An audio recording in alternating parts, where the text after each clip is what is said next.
So it's been 3 years apparently since my last post, so I've been told I have to video more. So this is 2025.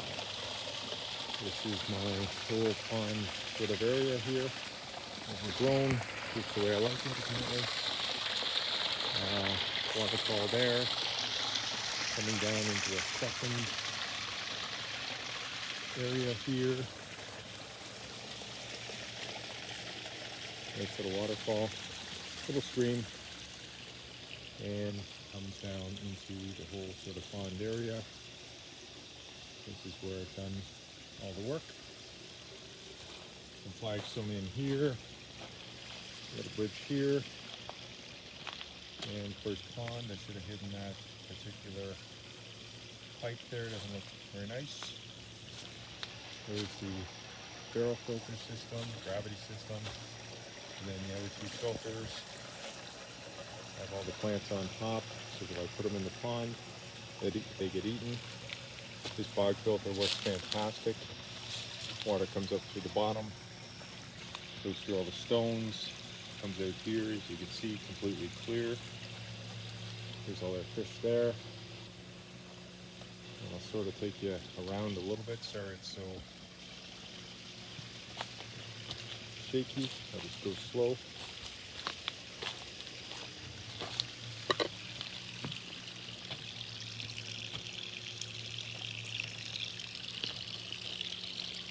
I know I should be setting this to music, but you're lucky you even see a post because I don't know how to post it yet. This pond here, got a few guys in there.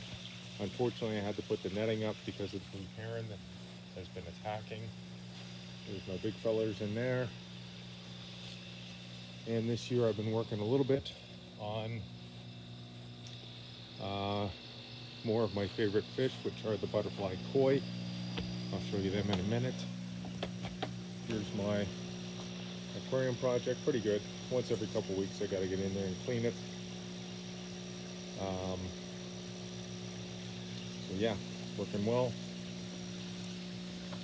These guys here get a little shy. That was a frog you just heard, but they hide under the bridge, which is good. Keep away from the wild animals. And I'll show you the koi fry. I guess they're little fish now in the shed. I keep them during the summer because in here, these are too small still.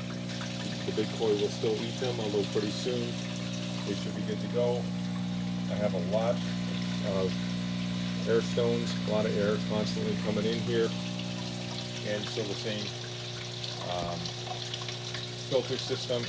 Filter system's working great. I mean, I don't have to clean it that often. I do put in the beneficial bacteria about once every 2 weeks now. I put a lot in the beginning of the summer. And this is what I've been feeding the baby koi.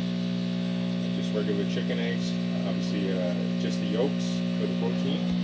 And I've also been feeding them the brine shrimp eggs, which is here. And all I do is just put an air stone in there, put some salt in there, and within 2 or 3 days, all you do is just scoop it out with a little net, and that's harvesting your eggs. And you put them in here,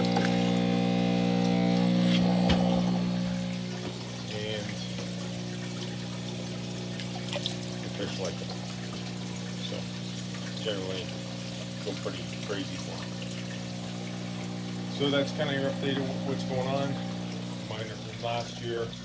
This is where the fish go in the winter because I have a mink problem in the area and I can't think of how to get rid of it. So somebody's been drinking beers in here. Wonder who that was.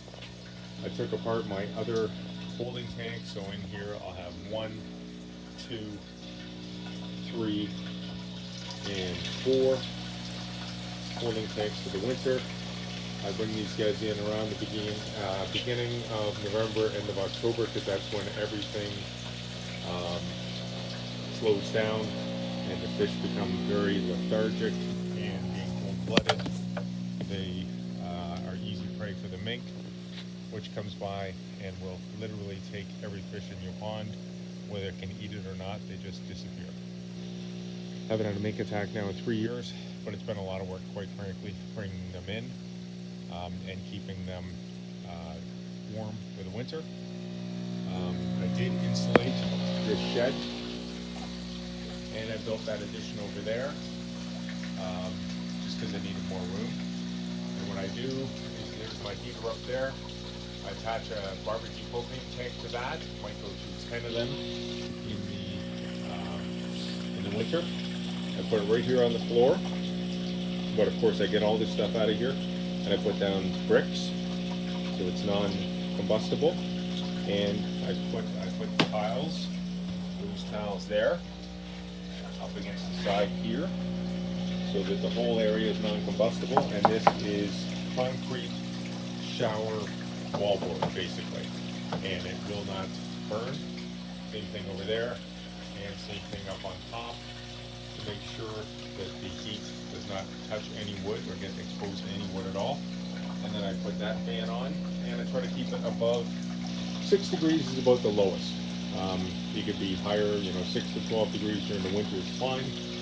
And I use that little unit there. It's called a Govee, G-O-V-E-E.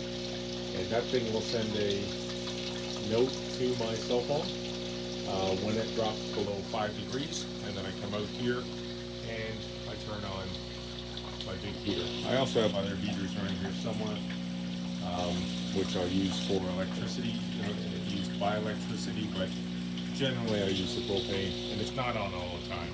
It generally takes about 15 degrees off the outside temperature. Anyway, this is my once every 5-year update.